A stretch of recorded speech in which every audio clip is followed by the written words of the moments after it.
খুঁটি পুজোর মাধ্যমে দুর্গাপুজোর প্রস্তুতি শুরু হয়ে গেল চাঁচলের জেলেপাড়ায়। সমবায় ক্লাব সার্বজনীন দুর্গাপুজো কমিটির এই পুজো এবারে দ্বিতীয় বর্ষে পদার্পণ করবে। পুজোর বাজেট 2 লক্ষ টাকা ছাড়িয়ে যাবে বলে উদ্যোক্তারা জানিয়েছেন। জমকালো আলোকসজ্জার মাধ্যমে মণ্ডপ ফুটিয়ে তোলা হবে। ডাকের সাজে মাতৃ প্রতিমা বিরাজ করবে। পুজো কমিটির সভাপতি নয়ন কর্মকার বলেন, ক্লাবের 40 জন কর্মকর্তা পুজোর আয়োজনে রয়েছেন। এছাড়া পুজোর দিনগুলিতে এলাকাবাসী মেতে ওঠেন। তাদের পুজো দর্শনার্থীদের নজর কাড়বে বলেও আশাবাদী উদ্যোক্তারা।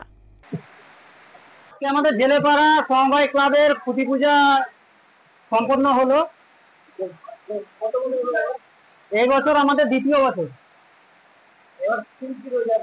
এবার আমাদের লাইট সজ্জার কিছু কাজ থাকবে।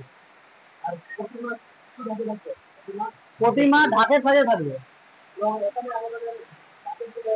এবার প্রায় আপনার 2 লক্ষ টাকা। মালদা টুডে।